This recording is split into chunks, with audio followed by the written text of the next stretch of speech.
significant cuts to its IT staff to address rising costs. Plus, investigators release video of a person of interest in the shooting death of Charlie Kirk. And in sports, the top storylines in Ohio high school football around the 740. Newswatch starts right now.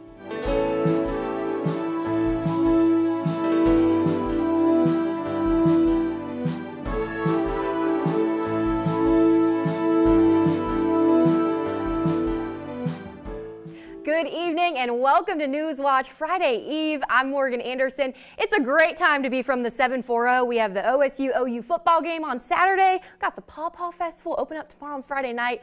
Let's head on over to the Weather Center. Forecaster Emily Dietz. Emily, what do I need to be wearing? What do I need to be bringing for this weather, for all the fun stuff we got going on? Thank you so much, Morgan. You're absolutely right. We have a packed weekend coming up ahead, and fortunately for us, it's going to be really comfortable outside. Today we had temperatures about 81 degrees, and we are on very clear skies right now. Now, we do have those football games that are late in the evening tomorrow and Saturday night, so you will need a jacket out because we are seeing temperatures similar to what we saw these past 24 hours into our next coming hours. We were down in the low 50s. But for our daytime temperatures, if you're planning on going out to that Paw Paw Fest or some earlier football games, it's going to be really hot out. We're going to be in the mid to upper 80s. And the main reason we're seeing these 80-degree temperatures is because of this high pressure that's really just hanging around our area and really pushing everything out of the system. So this high pressure is stretching up through the south and up into our area, keeping everything really clear. So we have a lot of those daytime warming conditions going on, and overnight we don't have any cloud coverage to act as a layer of insulation. So we see these big temperature drops overnight, and so tonight we'll be down at about 53 degrees, so you'll definitely need your jacket for then. But stay tuned for my full weather where we'll dive in more about what kind of weather you're going to see this weekend. Thanks, Emily. In a move to reduce expenses and, quote, realign operations, Ohio University is eliminating many IT-related positions. The cuts were announced in an email yesterday to IT staff by OU's Chief Information Officer, Chris Ament, saying that software costs in personnel were too expensive with its current budget. By eliminating these positions, Ament says it's closed more than half of the funding gap. You may see more than a dozen jobs posted on the university website. However, applications are only being accepted from existing OU employees.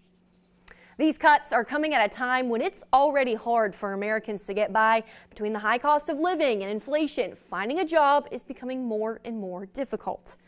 Prices inched upward 0.4 of a point last month, according to the Bureau of Labor Statistics, pushing the annual inflation rate to just below 3%. Economists say the Trump administration's tariffs are a main factor in the increase. But at the same time, first-time applications for unemployment benefits last week hit a high that hasn't been seen since 2021. Governor Mike DeWine says the Ohio National Guard's work in Washington, D.C. isn't done yet. 150 Ohio National Guard members were set to return home this month, but an order from the Trump administration has extended their deployment until November 30th. The Guard's goal is to combat what President Trump says is a crime emergency. However, violent crime is reported to be at a 30-year low, according to the Department of Justice. DeWine said the Guard being in D.C. allows the local law enforcement to handle violent crime while Guard members patrol the area. The manhunt continues for the person who shot and killed conservative activist Charlie Kirk. The 31-year-old died while speaking to a group of students and faculty on campus at Utah Valley University not even 24 hours ago. The FBI releasing photos of a person of interest in connection with the fatal shooting of Charlie Kirk. We will not stand for what happened yesterday. We are exhausting every lead. Wednesday's deadly shooting happened while the Trump ally and conservative activist was speaking to a large crowd on the campus of Utah Valley University. We didn't know that this was a single shot event. There's been so many mass shootings. Like, that was what was going through my head, is what's going to happen next after that shot. The 31-year-old Kirk was rushed to the hospital where he later died. Knowing that they are doing everything that they can to find the person responsible is reassuring. Cell phone video from the event shows what appears to be an individual in dark clothing on a rooftop of one of the school's buildings. Investigators saying they have surveillance video showing the suspected gunman. We have tracked his movements onto the campus, through the stairwells, up to the roof, across the roof to a shooting location. After firing the deadly shot, investigators say the gunman jumped off the building and fled into a nearby neighborhood. We have recovered what we believe is the weapon that was used in yesterday's shooting.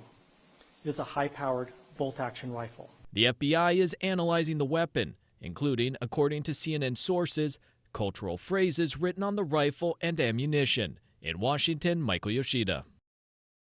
The FBI says it also recovered footwear impressions and a palm print, along with a screwdriver, which authorities say may have helped the shooter take apart the rifle. A reward of up to $100,000 is being offered for information identifying the suspect. Well, the killing of Charlie Kirk marks the 46th shooting at a U.S. school this year. The 47th shooting took place not even an hour after at a Colorado high school. Amy Kiley brings us more. I was scared and I felt like sick because I was worried. 2 students are wounded and the juvenile suspect is dead after a shooting at a Denver area high school yesterday. The sheriff's office says the gunman opened fire with a revolver. I know these people. This video shows terrified students fleeing the scene and ringing a doorbell at a nearby home. Keep running! Others describe being inside Evergreen High School when the shooting began. There was a message over the intercom and they basically just said that they were going into lockdown. Police say first responders reached the scene within 2 minutes and were in contact with the suspect about 3 minutes later. In total, officials say more than 100 members of law enforcement swarmed the school. So grateful for the really brave staff here in Jefferson County and at Evergreen, and so grateful for first responders. Colorado Representative Jeff Hurd says he's heartbroken as a father of 5. Governor Jared Polis is reminding students about free mental health resources. Colorado Senator John Hickenlooper says Congress should find a bipartisan solution to stop school shootings. If there were a terrorist trying to hurt our country, what more harmful thing could they do but to make our children scared to learn, scared to go to school, right? We're terrorizing ourselves. I'm Amy Kiley reporting. Officials say the suspect was taken to the hospital with a self-inflicted gunshot wound, and later died. Switching gears, after a court ruling, Harvard researchers will get back some of their once canceled federal research money. The decision comes after a judge ruled that the Trump administration's withholding of the funds is illegal as it violates the university's free speech rights. A little more than $2 billion in research grants were put on pause in April after the Trump administration demanded the university end its diversity, equity, and inclusivity programs. The White House says it will appeal the decision. With the rise of artificial intelligence, the Federal Trade Commission is investigating into 7 technology companies and their chatbots. The investigation is focusing on AI chatbots that can serve as companions and potentially harm children. The Federal Trade Commission wants information about how chatbots interact with young users and how they can alert parents to potential risks. The concern follows a series of lawsuits and reports accusing chatbots of being aids in everything from sexual exploitation to suicide. Coming up, how trouble sleeping can impact chances of developing dementia. Doctors explain the benefits of a good night's sleep. And more than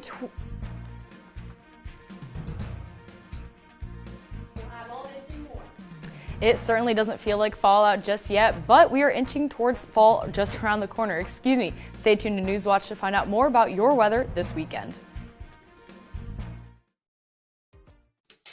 CasualWorks was not designed, created, or maintained by people who studied disability. They're people who studied opportunity. If a person has very limited movement and can make little teeny circles, there's a place for you. The idea of workers contorting themselves to a job is one business model. Our business model is that the job responds to the worker.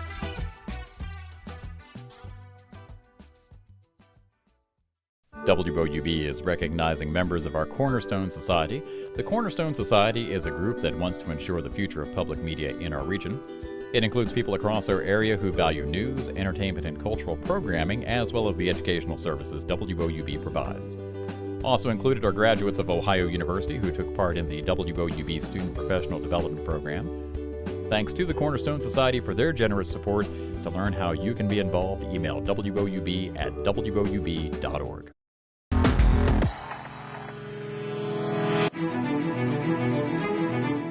Hot summer weather is making a comeback after a brief period of cool temperatures.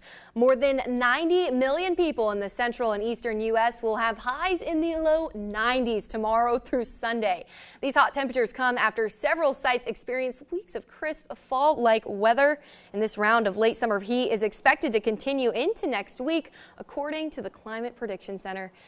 Emily, isn't that the truth? You know, the pumpkin drinks rolled out at Starbucks. I just want to drink a hot drink, walk around, and not feel like I'm burning up and full of sweat. Exactly. I'm ready for the pumpkin patch. The fall decorations are out. I've even seen some Christmas decorations already out, and we are well into the 80s. And taking a look at conditions right now, it's about 81 degrees. We do have beautiful clear skies, so that's really exciting for us. But unfortunately, it is still going to be hot out today, and that's going to carry on for the next couple of days. So we are no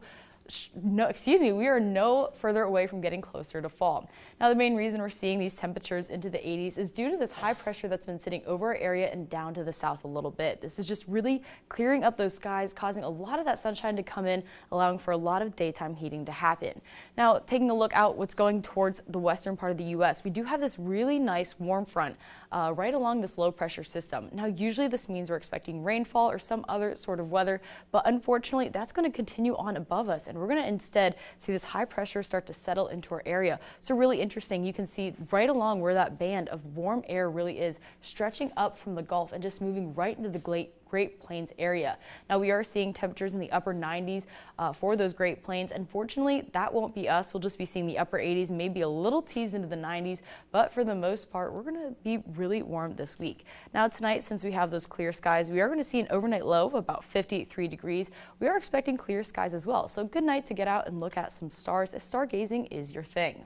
Now, tomorrow, we'll see a high of about 86, so it's going to be definitely a couple degrees warmer than it was today, and we'll be seeing those sunny skies. So a beautiful day to get outside, and we are kicking off Pawpaw Festival tomorrow. That's going to start around 4 p.m. That's going to go through the weekend as well. We also have a lot of football going on with Gridiron Glory tomorrow night, so you can expect to bring a jacket if you know your game will run late or if you're going to be traveling for a little bit, because we'll be seeing that overnight low of about 53 degrees. So during the day, shorts and a t-shirt. During the evening, you may want to pack a jacket.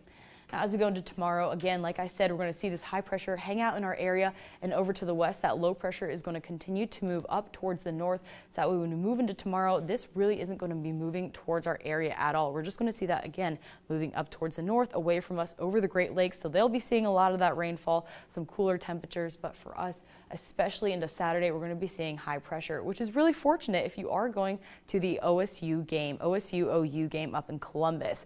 Now, you will, if you're planning on tailgating, again, shorts and a t-shirt are going to be perfectly appropriate until we move into those evening hours. Then you may need a jacket, because we're going to be back down into those 50-degree temperatures on Saturday night. And then by Sunday and Monday, we're just going to keep seeing things warm up. Our overnight, however, will barely be reaching 60, about 59 degrees, but our daytime, we're going to be inching closer and closer to 90, which is not what we want to see with fall starting on the 22nd. So we've got a lot of warm weather, a lot of sunny skies ahead of us. Monday and Tuesday, we're going to continue to see that high pressure really sitting over the area. Wednesday, a little cloud coverage, but that's not going to do a lot to cool us down. But by Thursday, we're really hoping to see a big shift in our conditions and really hoping to lean more into fall, since next Monday, not this upcoming Monday, but the following Monday, that's that first day of fall. That's when we like to see the apple orchards, the pumpkin patch, and everything else going on. So hopefully this week, if you're going out to any events, make sure to drink plenty of water and make sure to stay hydrated and wear your sunscreen. Thanks, Emily. Looking forward to that great weather. And if you're looking at buying a home, good news. Mortgage rates are dropping for the first time in months. New data from Freddie Mac shows the 30-year fixed mortgage rate averaged 6.35%. Now, that's down from last week's average of 6.5%. The sudden decrease comes as the bond market shows signs that the U.S. economy may be weaker than expected, after new data suggested the U.S. labor market was much weaker than previously thought. Today is 9/11, and it marks 24 years since the September 11th terrorist attacks in New York City, a moment in our nation's history that will never be forgotten. Lee Waldman is in New York with more on the historic day.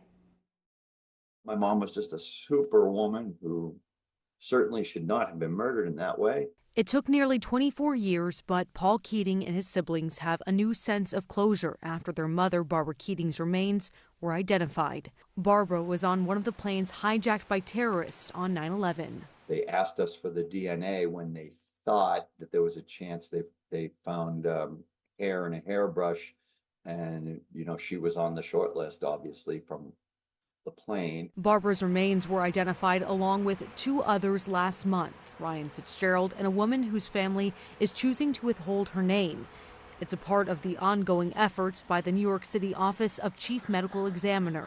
This office made a very solemn promise to the families of the victims who were lost on September 11th, 2001, to do whatever it takes for as long as it takes to identify their loved ones and return them to their families. So far, the OCME has identified 1,653 remains from the September 11th attacks on the World Trade Center in 2001.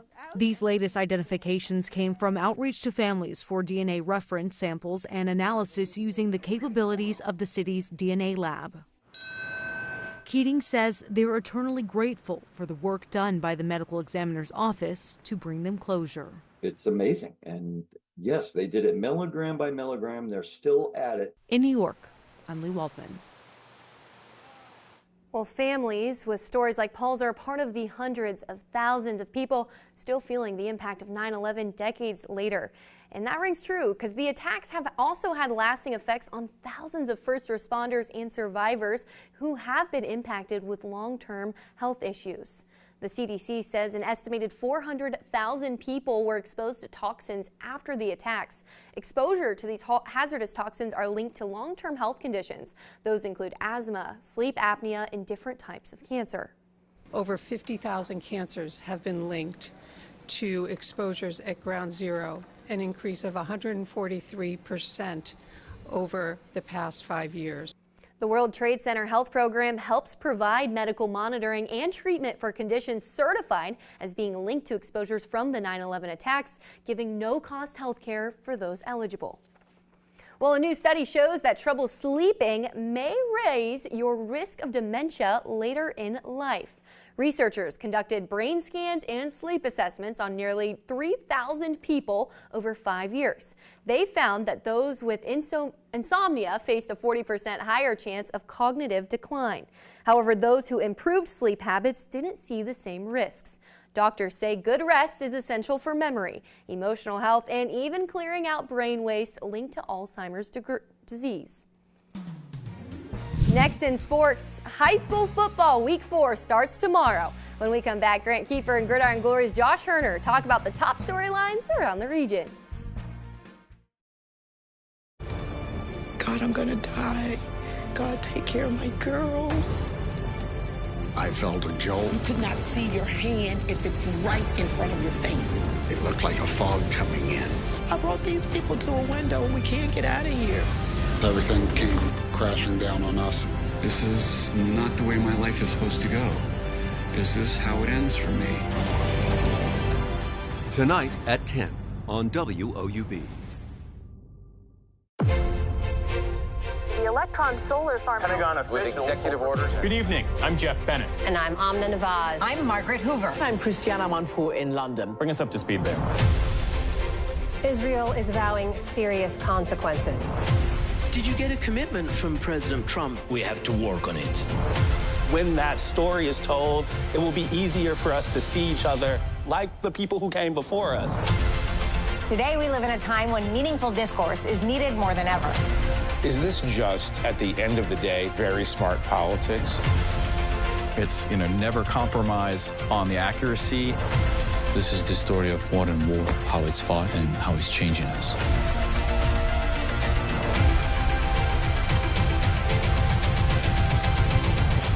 If this is the way we're going to start breaking the ice, then let's do it.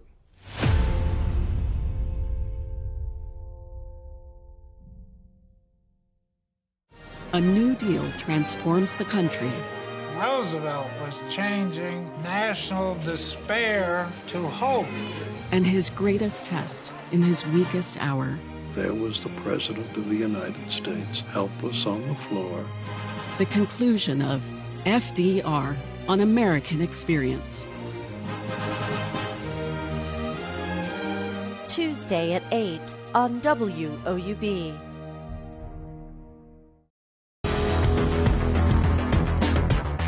Welcome to sports. I'm Grant Kiefer, and you better get used to this. He's Gridiron Glory digital host Josh Herner. Now, every Thursday during high school football season, Josh and I are going to highlight some of the storylines around the region. It's going to be a lot of fun. I'm looking forward to it. Let's go ahead and start it off with a flashback to last week. We had maybe the performance of the year out of the FAC. Cartay Lagon, sophomore from Chillicothe, put up video game numbers you would see on rookie difficulty. I mean, these stats are just utterly ridiculous, Josh. Take a look. Yeah, Grant, thanks for having me first off. And, you know, talking about Cartay Lagon's performance, he broke the single game rushing record at Chillicothe, 420 yards versus Western Brown. He had 5 touchdowns and averaged 13.9 yards per carry. Grant, I don't think even rookie mode does this justice, and even split carries out of the backfield. Now, next week, they're facing off against the P West team that allowed 49 points this past week to Hillsborough. And, you know, let's flip the script and talk about another team who's known for running the ball. Yeah, they are. They're a historically great team with a historic coach and struggling a little bit. Sheridan has an unprecedented slow start right now. What's going on in Thornville? Well, Grant, I mean, this is their second straight 1-2 start to a season. They did it last year. And Drew Pastor has this game against Maysville on Friday night as a 1-score game. Now, the Red Rage did come back from that slow start last season, but this will be their first 1-3 start since 2006. Now, one thing they have going for them, they beat Maysville 38-0 last year, but Maysville this season has been off to a very good start so far. Sheridan snuck by Licking Heights 21-19 last week, and they've started 0-2 to Licking Valley, and there's some urgency to turn this one around. All right, let's go ahead and go to opposite end of the spectrum here in the MVL Big. A team that's doing really, really well right now. Tri-Valley's off to a hot start after a little bit of a disappointment in last year's shortcoming in the playoffs. They're back with a vengeance, though, this year. Yeah, Grant, 2-1 start for Tri-Valley this season. A huge win last week against Clinton Massey. I mean, they won 35-0, and they were 22-point underdogs, according to Pastor. Just like you mentioned, that was really a blowout. Now, they're 55th in the state right now, but some numbers to really keep an eye on. 9th in D3 and 2nd in that daunted Region 11. And they really had a close game week 2 against Granville, which was somewhat unexpected.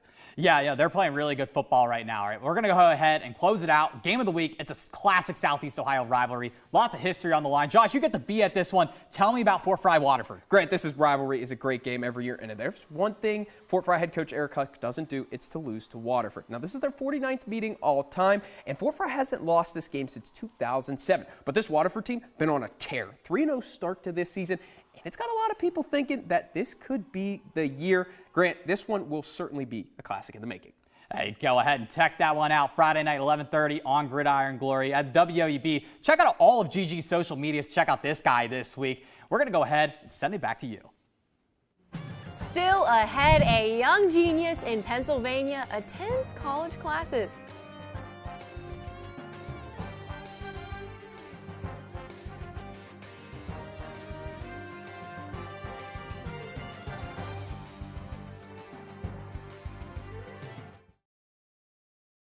One of the actors was stabbed on stage by a prop knife that malfunctioned. Can you think of anybody who might want to hurt you? These are not my card readings. These are yours. If we are to attain the truth, we must confront her with reality. You assaulted a man visiting his daughter. Show must go on. I disagree. The show is very near its end. Sunday at 8 on WOUB. On Masterpiece Mystery. Seriously? You found another body? 2 boys murdered in the same spot. There's something going on between those 2 houses. Leave us alone. Phil always says you think you know someone, but you never do. So why does she lie? Those 2 families have stood in the way of their whole community and your profit. There's only 5 people that could have killed him. Identify the posh bird and the killer is revealed. The Marlowe Murder Club on Masterpiece Mystery. Sunday at 9 on WOUB. When environmental catastrophe shocks a Siberian community, an unlikely hero spreads the word. Эти пожары выделяют токсичный газ, который загрязняет воздух, посевы и грунтовые воды. Despite government threats, she embarks on a dangerous quest to reveal the truth. Я, конечно, не знаю, что со мной произойдет. Black Snow on POV. Monday at 10 on WOUB. This is uncharted territory. This is a perfect moment. I've never seen this before. Sometimes the smallest fights tell the grandest of stories. It's an absolute explosion of sound and color. What took place here still leaves us in awe. Wednesday on WOUB.